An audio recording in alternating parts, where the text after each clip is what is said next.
Welcome to another episode of the Peak Potential Success Show. My name is Fong. I'm an entrepreneur, business strategist, real estate investor, speaker, and also a best-selling author. And every single day, I help others unlock potentials and guide them to succeed. Today, I have another amazing guest. This is somebody who's part of this amazing group that I'm part of. And every time I hear him speak, there's always some great nuggets of advice and tips. And it's absolutely not a surprise that he's a specialist when it comes to helping small businesses, working on marketing and branding and anything about business. He's just an amazing person to work with. He helps small businesses crush their goals and just achieve more and more success. So please welcome an amazing person when it comes to sales and marketing, owner of Four Tree Coaching, and also an athlete too. So please welcome Mr. Don Vierboom. Thank you. Thanks, Fong. Thanks for having me on today. Hey, it's awesome. Thank you for being here and spending some time with us. Yeah, my pleasure. Yeah. So for people who don't really know what you do, they know you're in coaching and you help people with businesses, but what exactly do you help them with? And then also your kind of story to get to where you are today. Yeah, what I help people with currently today is just trying to get their business to be more profitable, get on track, try to have better processes to organize themselves, keep the the owners accountable for what they want to do. Like we set targets and, sometimes you need a coach or accountability partner to kind of keep you going. So I work a lot with those guys and girls and trying to keep their companies moving forward, because a lot of times they got into business and it's just not turning out the way they thought. Maybe it's COVID got, beat them up a little bit, or their sales aren't quite the way, or they're stagnant. Hey, let's get out of that rut. Let's get moving. And so I help them with that. So Awesome. It was a bit of a weird journey to get here. I started off as an entrepreneur. I had about 10 years as an electronics store manager and then owner. I bought my partners out. And after that, I went and I was working for other big companies like Sony and Corporate Express and so forth across Canada. I was a national sales manager at Corporate Express for office furniture. So I was in that field for about 10 years. And I worked here back in Alberta, All Weather Windows and a few other companies, Expo Creek Concrete with Oldcastle. So I had this big business experience and then also the small part and all the ways in between. Mm-hmm. And then COVID kind of created me being a kind of a casualty of that as the economy kind of beat up a few companies.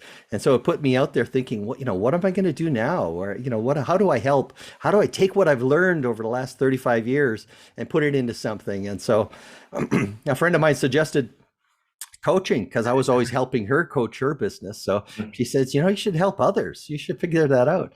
So I got into a coaching program called Coach's Coach. So I wanted a system. I don't think there was any point of, trying to relearn the whole process on my own.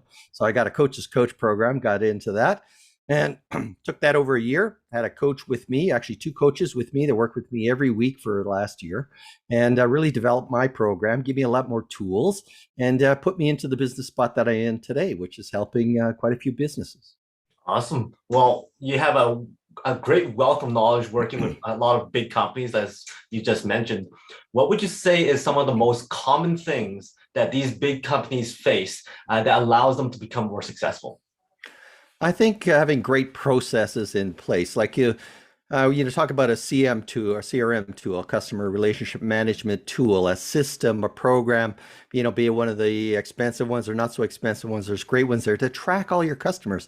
The big companies figured that out early and really want to, once they could draw in a customer with all the money they spend on marketing, they make sure they don't lose it. They keep track of that person, where they are in a sales funnel or a process, or, the selling cycle, where they are. They keep track of them. They don't lose them. They keep building a relationship with those people and they don't forget all the facts that go with it. So those are one of the things they do. Awesome. There's a lot of people out there who goes, I want to jump into entrepreneurship. I want to get started. What would you say to them is probably the first 2 or 3 steps that they really have to kind of focus in on so that they're put on the right path? I'd say first, Fong, is that you got to understand your why. You got to be really committed to be an entrepreneur. Now, an entrepreneur is not going to initially make you a lot of money typically. So you're giving up your day job and your regular income, maybe benefits and health stuff. So, there's a big change that has to go on. So, but your why has to be big enough. If there's a big enough potential at the end or something that really excites you about working for yourself, or bringing your family in or something, that has to be established well in advance. And then think about the money that's going to take to get you there, to make sure that you have way more than you originally thought, because it takes twice as long and costs twice as much as you originally think. Mhm. Well, as entrepreneurs, we all kind of understand that it's not always fun and it's not always a bright side. So, what are some of those challenges that you think that entrepreneurs should know firsthand before jumping into it? Yeah, I think some of the things an entrepreneur should know primarily is that typically an entrepreneur jumps into a business that they're good at or something. Maybe they were a good plumber, now they want to have a plumbing service with 5 or 10 people in it, or they're a good baker, they want to open a bakery store or something like that. So the challenge is that the individual owner has to at some point stop being the baker and the plumber or whatever, has to be a manager and move from management to entrepreneurship, to be the leader of the company and think about where we're going with the company. So that's really hard for an entrepreneur, person to kind of stop doing the main thing they're doing that got them there and start being a leader and a manager in a company. And it's a big change. And a lot of people get stuck in that first spot, never get out, and then wonder why their business is stuck. Yeah. Now, for those who are, okay, so we kind of mentioned about the people who first start. Now we're going to talk about those people who are in business for 5, 6, 7 years, and they seem to have kind of plateaued. They kind of goes, you know what? I think I've done everything I can, but I don't know why I'm not growing. I'm not scaling. I'm not building the business even bigger. What would you say is usually the problem that these people face? A lot of times I find is that their days are so full that they just don't have time to work, on their business. So they're in it all the time. Again, perhaps they spend too much time doing the actual physical work of whatever it is the industry they're in. But sometimes they've also packed their day with things that they haven't let go of. They're maybe still too detailed into spreadsheets. Maybe they love the HR stuff. Maybe they, there's things that they need to get out of. And so sometimes you have to talk to entrepreneurs who've been in business for a while and say, where do you spend your time all day? Where is it? Let's block those times off and see what's important, what's urgent, and so forth, to try to determine, is there some chunk of time we can move off to someone else? Is there a virtual assistant that can do it? Another person in your company, hire another person to get that time available for you to think about growing your business. You've kind of packed so much time into all the other stuff. There's no time to think about growing. So we got to carve out that time. And typically that's an objective person like a coach who can come in and say, really, Fong, you spend way too much time on this or that. Why don't we could carve that out of your plate. And I bet now we could spend, maybe 4 or 5 hours a week thinking about how do we grow our business, where our next customers come from, how do we refine our offering, what new markets are we going to go after. Those are the things I want an entrepreneur to spend time on, and they often forgot to do that. Mm-hmm. Now, I usually hear the next comment, which is usually, but you don't understand. I'm the only one who could do this stuff. I'm the only one who knows everything that has to go on with my business. I can't just delegate that out. So what would you like for these people who are so stuck in their own little rut here? Yeah. What's that first step? Do you tell them, hey, why don't you just try delegating this little piece first, and then maybe try this VA first? Like, how do you get them to step out of that comfort zone? Well, the first thing that we go back to that strategic plan about where they want to go and why they want to go there. So Fong, if it's really important for you to get to this level of income or this amount of freedom, or is that for sure where you want to go? And if you get there, why is it important? What does it look like? What does it feel like? So you get that emotional attachment. Now, Fong, if the only thing stopping you from getting there is delegating, why can't we do that? Why can't we start with somebody else? You've got this big one fun goal you want to go to, but delegating is getting in the way. Really? Come on. Let's find somebody. There's got to be some people out there. Maybe we have to go and trade a few people, find some new ones or train them or so forth. Let's make somebody or find somebody that can take part of their stuff off your plate. Let's not have such a big ego to think that there's no one can do what you do. Mm-hmm. Maybe not as good, but boy, if they did it 80% of the level you do, I'm sure that'll be fine and we can move forward. So let's move with a little step forward. Yeah, sometimes that's one of the biggest challenges that people have, is just to step outside and have that person come in and go, you know what, this is what you need to do. and here are pros and cons if you don't do it, kind of thing. Yeah, And up it's to the you. whole importance of coaching and mentoring and having that outside influence. Now, for yourself, I know you work with some coaches yourself in order for you to grow. What were some of those challenges that you faced during your journey that one of your coaches helped you out on? Yeah, they helped me in many different areas, but I think it was one of them was that time blocking, looking on your calendar and saying, I need time every day to kind of work on talking to customers and potential customers, and I need time to, do other things. You got to exercise, you got to be healthy, you got to eat, you got to have other things in your life. So it's all about blocking those into your calendar so you don't forget. And then blocking that time where this is when I work on my business. This is where I'm in my business, so it was forcing yourself to stay to that schedule. That was one of the big things that coaching taught me. Mhm. There's a lot of people out there who goes, you know what, coaching, that's not for me. And I don't, it's not like I'm an athlete. It's not like I'm playing an instrument or anything. I don't need that mentor. I could do business on my own. Was coaching a concept that was very easy for you to kind of accept because you had like a athletic background? It was, yeah. I mean, coaching with athletes seems, pretty acceptable. Of course, every great athlete has it. Tiger Woods has, different swing coach, or, everybody has different ones. So that makes sense. But for somehow business owners don't think themselves as athletes. They think they're, hey, I'm just not at that elite level or this or that. But really, it's just having someone to hold the mirror up to you and say, this is how you're doing business. Is this what you want it to look like? There's different ways of doing it. And even like athletes who are, say, like it's great at golf or whatever, they don't know everything about golf. They don't know everything about a swing. They don't know everything about the balls and the clubs. And, so they can go out and get expertise to be brought in to help them with that. Same with coaching a business. You don't know everything about HR, marketing, SEO, Google AdWords. I mean, just the digital marketing world is just totally crazy on its own, and most people don't understand it and don't have time to learn it. But there's so many things you need, just an extra pair of eyes on there, and the coach can help. Either they bring that information to you because there's a gap in what you know, or they're able to connect to their network to say, hey, I have another coach or friend or, that's working on the testing of your people, or another one that's working on, developing a courses for sales. I would send them to this, So it's not all about the coach being able to have all that knowledge in their head, but they can see what's missing and say how we're going to fix that, how we're going to address it. Because the owner does, just be realistic. You just can't be great at everything. And Right. even whether you're an athlete or you're a business owner. Which is why there's a great advantage to have more than one coach. Like you have different coaches in different aspects in your life and also in different aspects of your business too. So, Yeah. so that you can bounce those ideas off of each other. Yeah, no, it's very helpful. And like you and I are connected in another network, and it's great. Someone, and it has happened to me. I was talking to people on LinkedIn, and two different people said, I'm thinking of writing a book. And although I was looking for coaching work, I say, well, that's not really my forte, but I know this guy Fong that's really great at, helping people write books. Let's connect you two, and then get your business going or whatever. And then maybe it'll come back to me after that. If they have a going concern business, then I'll help them move it the next step.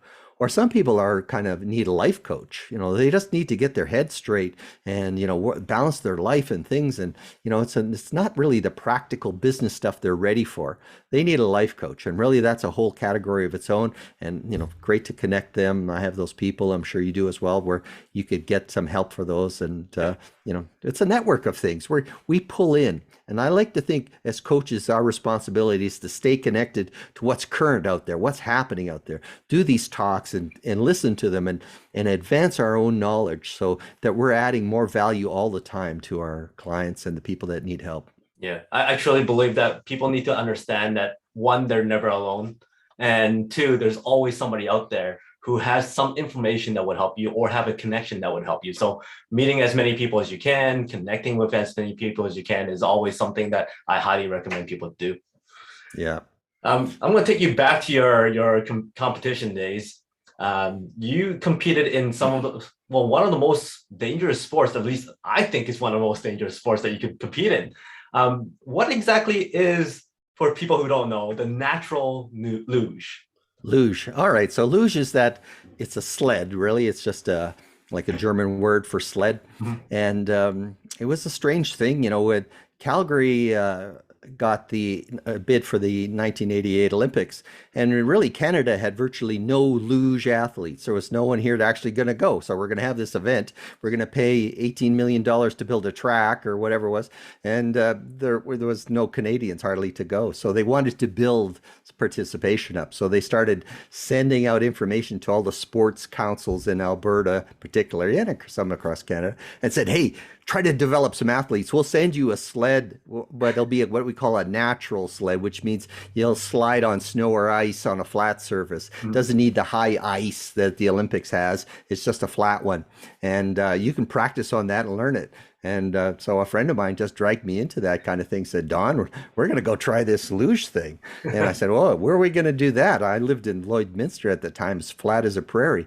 They said, well, we got this ski hill, Mount Joy, and we're going to go there at night, and we're going to put our headlights pointed down the hill, and you and I are going to hop on this sled and figure it out as we go down the hill.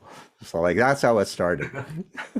So Well, that's pretty impressive for you to eventually become a Canadian champion too. yeah, it was a wonderful ride. Like, fortunately, the Alberta government was also helping us. The next year, they brought in a coach from Germany who came up to Lloydminster, and then the following year, he started taking us to Europe. So we started going to international races, and we had people from Italy and other countries training us, and then we're having our own events back home. We're building our own tracks. We're bulldozing trails down roads, and we're icing them and making it. It's kind of like scary fast, go 80 to 100 miles an hour or kilometers an hour on a track with, your face just inches away from it. But what an adrenaline rush. I mean, if there's that crazy connect mentality, I was part of it. So the luge is the one you go feet forward first, though, right? Yes, it goes feet first. Later it was developed, since they have the track anyway, they said, let's do skeleton. And I'm not sure why they say skeleton, but your face goes first, and I say, well, that's kind of a lot easier. You get to see where you're going. Yeah. The other one, you got to kind of get back and tilt your head in, and you're just adjusting your shoulders and arms and trying to make it go. So, well, they're all crazy, I guess, now. The reason why I wanted you to clarify what a natural luge is, because I knew what luge was. Yeah. And then you specify natural on your bio. I'm like, does that mean you have no sled? You just go naturally? Yeah, naturally. Yeah, no clothes, actually. Oh, even more challenging.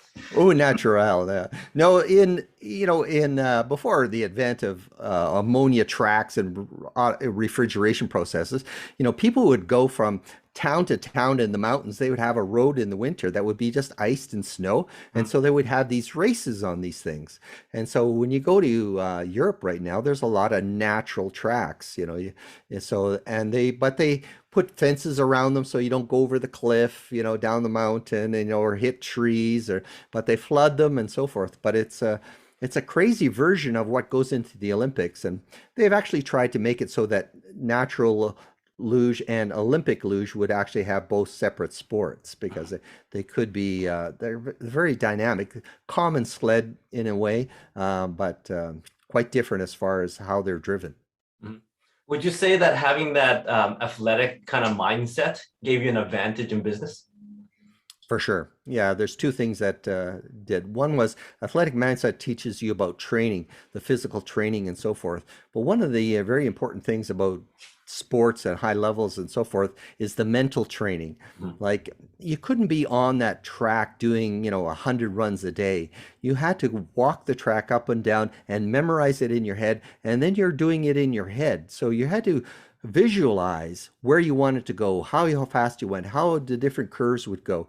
And I would try to run say a 1 minute track in my head within 3 or 4 seconds visually. So I would time it and said, if I'm here, I'm doing left, I'm doing right, whatever, I would time it. So again, in business life, you're trying to visualize where you want to go, feel what it's like. What are the turns and twists that are going to happen in your business, and visualizing. And the other thing was having coaching help, some people to bring you along to kind of cut the learning curve down. So I didn't know exactly how to do this or that. I was athletic at the time, but you still need coaching, and so Mhm. that really helped too. And then I became a coach. So I thought, now how do I explain things to other people? I coached juniors in the Canadian Junior Championships. So I taught them how to do the steps and how to skip ahead and learn things that other people have learned at before them. So that how step by step and more, that really helps in what I do today. What is one of the most biggest failures you've had in the luge? Mhm. And then also, what is the biggest failure that you've had in business? And then how did you overcome both of those? Probably one of the biggest failures and risks that I had in luge was we were racing in St. Moritz, Switzerland, and there wasn't because of weather, there wasn't as many athletes there as there would normally be, and so we raced uh, our singles, but there was an opportunity to race doubles with not a lot of people, and so I grabbed one of my friends on the team and we said to each other, "Let's go doubles. Let's try and figure out." But we hadn't practiced a lot of doubles, and so we went racing down a track and we were flying down this thing. It was icy, but it was going really well. And we kind of got overconfident, we're kind of going around and we're thinking, well, but we came around a sharp curve and the sled tilted up and we crashed into the side of the fence and the trees, but we shook it off. We wanted to finish. We didn't want to, not finish the race, even though it'd be late. So we hop back on and we go and we finish the rest of the race. And when I got to the end of the race, I pulled up my hand and three of my glove fingers were chopped right off. And I pushed my hand out and saw my fingers. So lucky. It was like unbelievable. I almost lost 3 digits on that race. It Wow. just because when the sled went up, my hand went underneath it, and then it chopped the fingers off, but it was Wow. luckily just the glove tips. So it was like, oh, wake up, I crashed and whatever. So teach you something about being overconfident, too cocky, maybe doing something you're not trained for. You need to practice and learn your game. So it really taught me there. Mhm.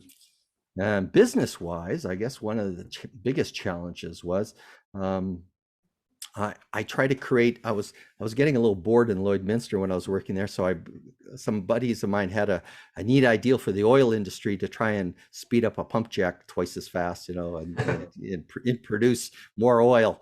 And so we got this company together, and he had this idea, and we threw it all together. But the idea hadn't been tested, and the inventor kind of rushed us into getting this company going, and we went too fast, and the project didn't work. The idea actually blew up motors every time we did it. So it was nasty and all the money got sucked in and it just blew up as a company. So that was nasty that way. So, but I had to dust myself off and, lost a ton of money at it, but then moved back to Calgary and started working for Sony and kind of rebuilt on the strength of my past business Wow. and turned it around. Awesome. Well, you're a person who takes calculated risks, and you're also a person who doesn't really fear much when it comes to taking on challenges. What would you say are some of the number one reasons that a person should take on challenges? Yeah, I think life's short and I don't want to go through it with regrets. And I think people would have that as well, to think that, hey, there's an opportunity for you to stretch yourself a little bit and see what your potential is. And Mhm. you won't know it until you try it. And so there's so many analogies about you got to, take a lot of shots before you get a goal, or you got to swing a lot at bat, miss most of the time to get some home runs. Yeah, like, you have to get up to bat and try it. Mhm. So I always say, like, take those opportunities. I'm not saying get crazy and whatever. You have to calculate what are the chances of success. They should be good. What are the things I can mitigate some of the problems? Could I get maybe a coach involved to kind of, you know, try to figure out some of those shortcuts so I can maybe save, falling down on my face in certain ways. So Mhm. there's certain things, but I think it's always like push yourself a little bit beyond, the comfort level. So, and when you go back, you say, yeah, I took that chance. I tried it. May not have worked out, but Mhm. I think you'll love yourself for what you did. Mhm. Now, during this period of time of like COVID, people are locked down or stuff was shut down for a period of time. What was some of the risks that you took that allowed you to overcome and navigate through this difficult time? I think the risk that I had to get over, and I had another coach that helped me, took me for lunch once, and I'm saying, well, I'm just out of corporate career, and I'm looking for new work, and I could do this coaching. I'm checking it out or whatever.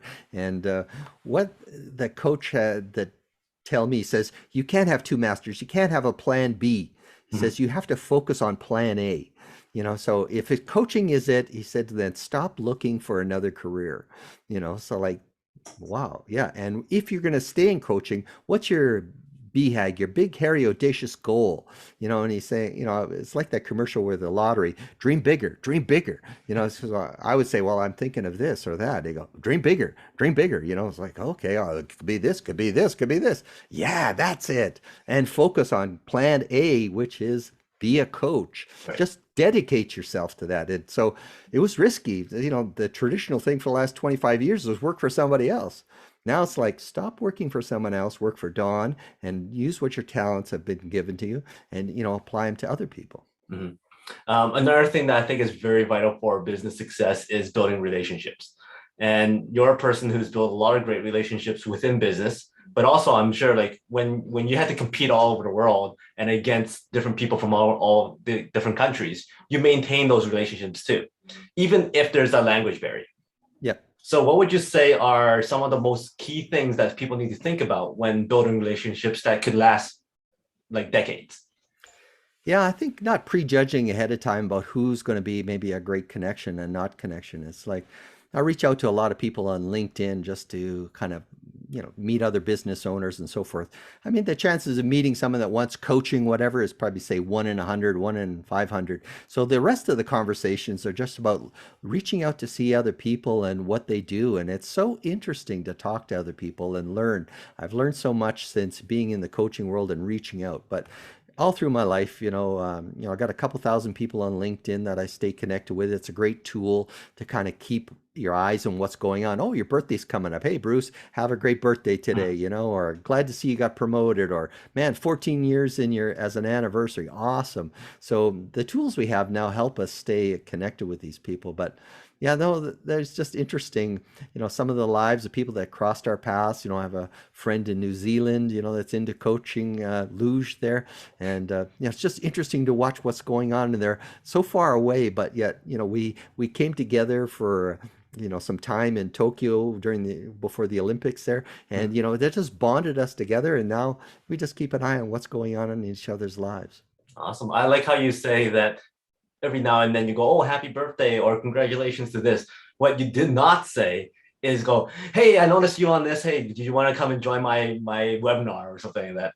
Which I get so many people to do. They just send me a message and go, oh, I noticed you do this. Would you like to join this? I'm like, well, you don't even know who I am.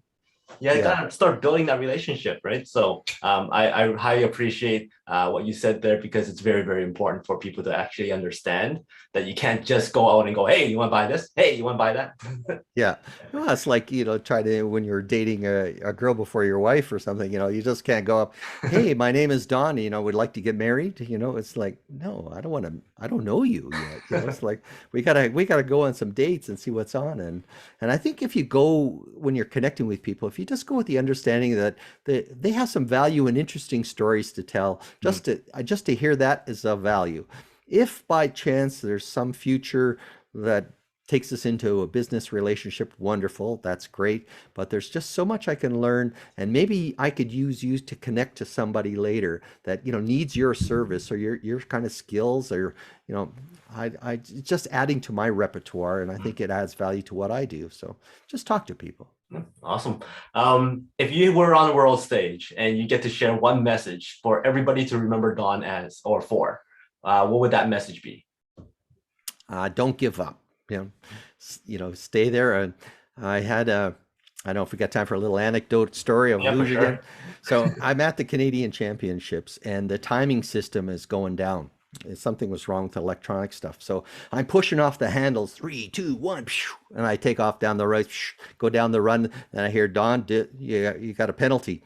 You went too fast because it was a manual count. I pushed off fast. I say the guy counted slow, and he says I went fast. All right, blew a great run, and then I have to wait. You have to put in a jury fee to be able to talk to the jury to see what they're going to do. And they said, no, this is what we'll do. We say, Don, you can race at the end of everybody else, and you can take one more event, or you can take this average time that we have, and you'll get a silver medal.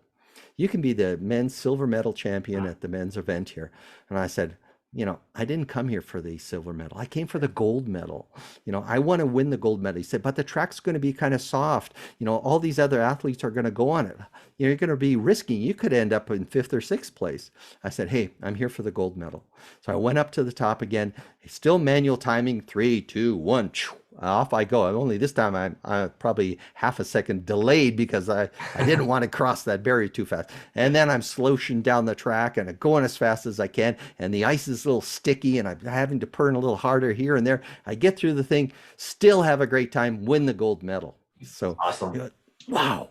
It was just sticking to that visualization that I was winning the gold medal. I wasn't there for silver, bronze, or something else. I'd given up so many things in my life to come here. My wife was pregnant with our second child, who was almost due, and here I was across the country, so I said, hey, I have to come back with a gold medal. And so sticking to it, don't give up.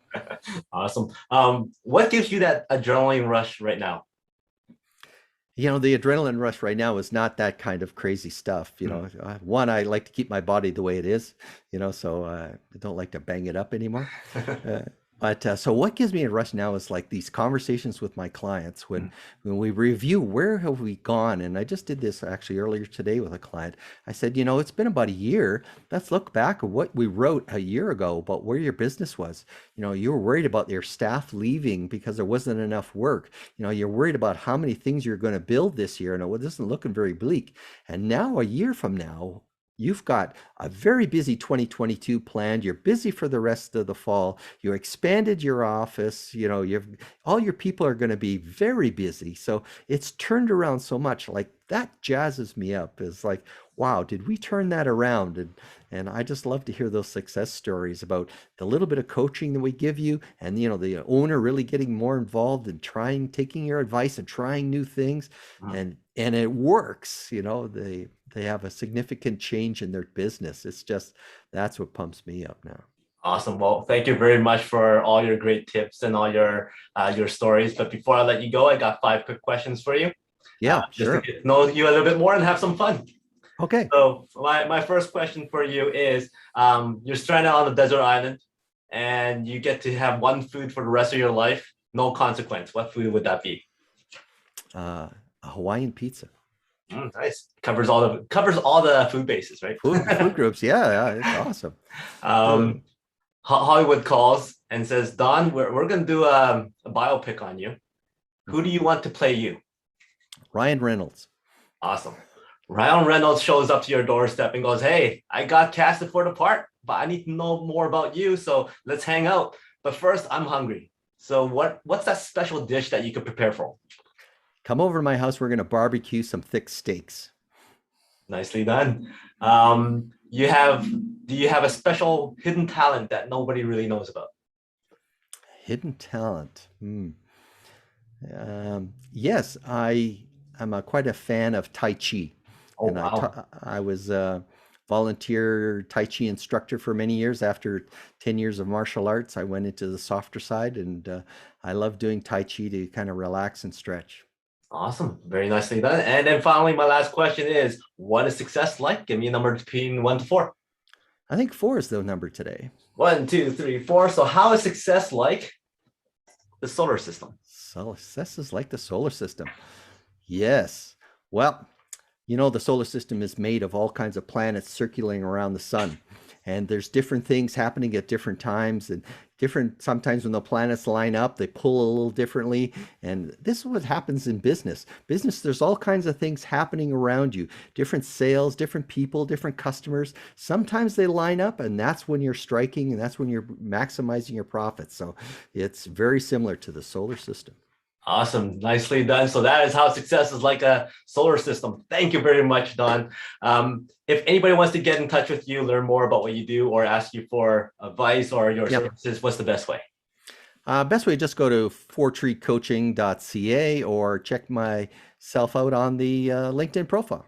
Awesome. And do you have any last words that you would like to share?